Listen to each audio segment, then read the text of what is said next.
Purgatory, noun, meaning a place or state of suffering inhabited by the souls of sinners who are expiating their sins before they go to heaven. Which basically means, until my murderer has been brought to justice for the crime committed, I am stuck here. I was, am, and always will be 16.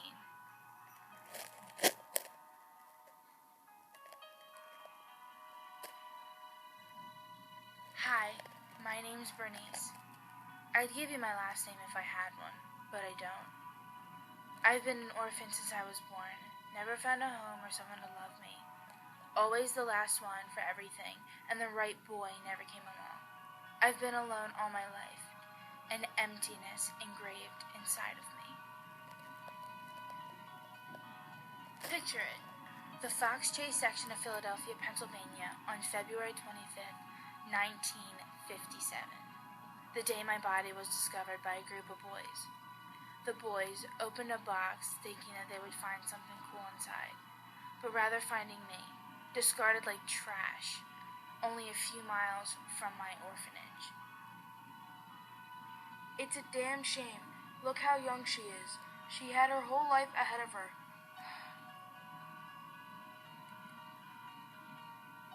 This was as far as my case ever went. A little pity from a Detective Morgan that you just heard from that arrived on scene first, but that was it. No one ever identified my body, and because I was never identified, there was never an autopsy. Detective Morgan never even filed a missing persons report. No one cared. No one knew what those men did to me. For 8 years, I had been through hell. And for what? My so-called mother at the orphanage to make money off of me? Because I wasn't pretty enough, was what she always told me. You're a waste of space. No one would ever love you. Every day. I got that every day. It was horrible. I can't even explain. If it wasn't her screaming at me for being alive, then it was those filthy men hitting me, touching me, slapping me around. I was everybody's human punching bag. My mother used to tell me, so long as I brought home enough money, that what I was doing was best for the family, and soon someone would adopt me. Different men every night, violent, violating, without a guilty conscience or a care in the world. That is how I ended up in that box.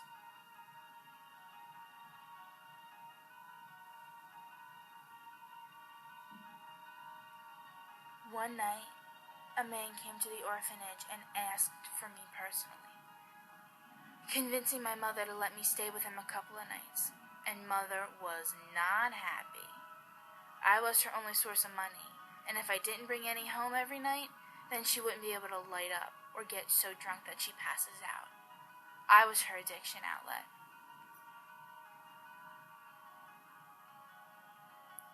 After hours of negotiation, she sold me.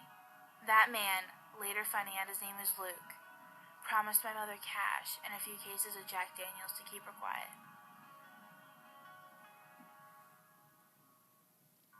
September 13th, 1954 was the last time I ever saw her.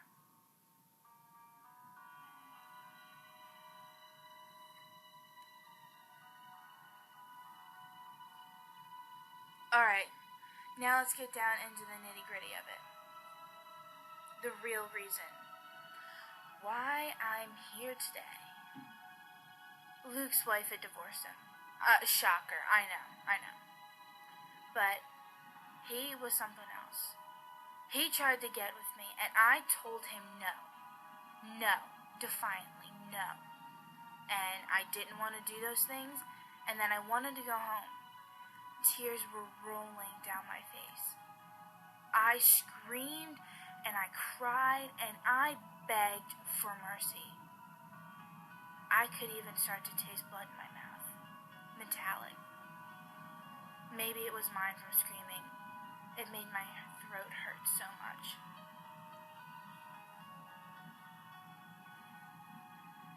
After what felt like hours, I was alone. Luke had carried me down into what had appeared to be a cellar after he was done with me. He placed me on a cot and left up the steps, locking the door behind him. That had gone on for approximately a year. After a terrible incident that words can't describe, I cannot get into that right now. But after that incident, Luke didn't ever touch me again. Relief washed over me as I laid on my cot for the next 2 months untouched. All Luke would do was come down and feed me and maybe ask how I was feeling.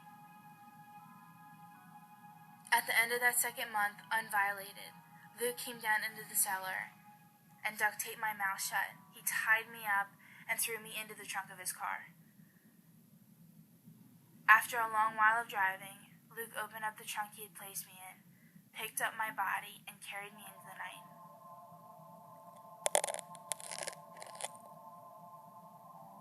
Walking for a few minutes, so far that the car was out of sight now, I could hear shouting, whistling, and music.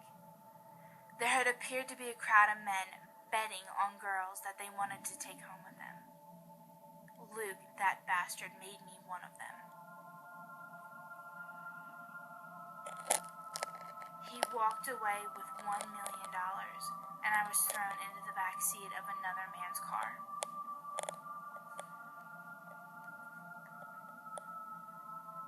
Hours had passed in the car until an abrupt halt was made, and the tall and lanky man threw me over his shoulder and walked into a shed and chained me to the floor.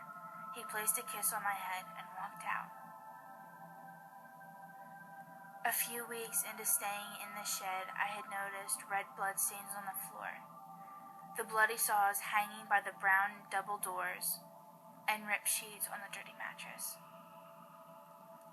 For the first few weeks, the man, Ashton, had drugged me because I fought back so much. I never stopped fighting.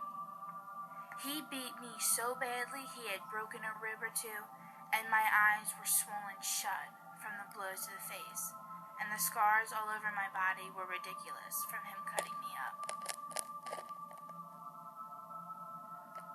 6 months had gone by then, and the beatings got worse. He made me do things, some unspeakable things, while I was chained, and then he'd have the nerve to fall asleep next to me. One night while he was asleep, I had gone over to his pants pocket next to the mattress in search of the key to unlock my chain. Successfully doing so, I was able to slip out of the shed, running for my life through the woods, and I never looked back.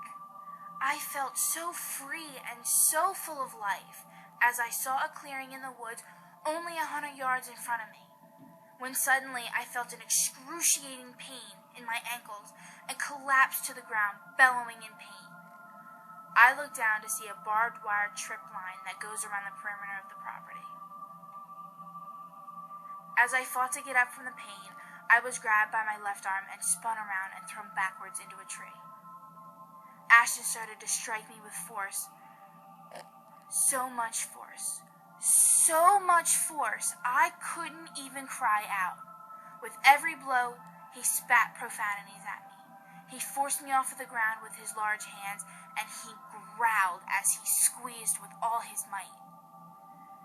With every second that had passed, I started to grow weaker, crying bloody tears, my nose shattered, my left arm broken, and bloody ankles. The minutes passed as he sadistically clenched and unclenched his hands around my throat until finally I couldn't take it anymore. I closed my eyes for the last time and I prayed. I prayed that God would take me now. I was ready to die. I had done all I could do and I was ready to ascend into heaven. With one final Our Father, he took me. Ashton snapped my neck and I was free. An immediate relief was spread throughout my body. I could breathe again. I felt my spirit leave my body, watching as Ashton dragged me back to the shed, stuffed me in a box, and drove to Philly. For some unknown reason, I had this type of unusual gravitation towards my body, and I needed to follow it. I needed to know what Ashton was going to do with me. I watched as he brought his car to a halt, grabbed the box, and placed me in the bushes at the park nearby my old orphanage. Now, I stay and wait. I must wait for those bastards from over those 8 years who made my life a living hell get what they deserve. I was, am, and always will be 16, and I am Bernice. I will wait until those bastards die with me. I will watch as they rot in hell for the damnation of things that they did to me. They ruined my life.